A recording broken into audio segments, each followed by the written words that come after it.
అదేంటోనండి ఇంట్లో అందరికీ దోసలు క్రిస్పీగా, చక్కగా, రౌండ్‌గా ఎంత వస్తాయో నేను వేసుకునేసరికల్లా అవి ఇరిగిపోవటము, మాడిపోవటము, వాటిని గీకి గీకి వేసుకోవాల్సొస్తది.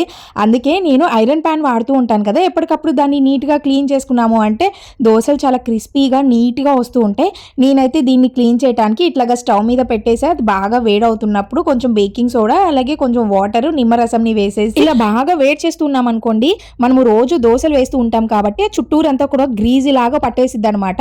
ఇంకా దానికి ఆయిల్ ఎక్కువ ఉండిద్ది కాబట్టి వేడికి ఆయిల్ అంతా బయటకొచ్చేసి పాన్ కొత్త దానిలాగా తయారవుతుంది.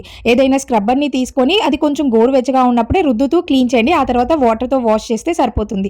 నీట్‌గా తుడిచేసి కొంచెం ఆయిల్ అప్లై చేసి ఒక రోజు నైట్ మొత్తం అలా వదిలేసేయండి. నెక్స్ట్ డేకి ఇది మళ్ళీ కొత్తగా తయారైపోతుంది. మళ్ళీ మనం సీజనింగ్ చేసుకున్నట్లు అనమాట. ఇలా చేశారు అంటే ఐరన్ పాన్ మీద దోసలు, చపాతీలు, ఆమ్లెట్‌లు ఎంత వస్తాయో మీకు నచ్చితే ఉపయోగపడే వాళ్ళకి షేర్ చేసి ట్రై చేసేయండి.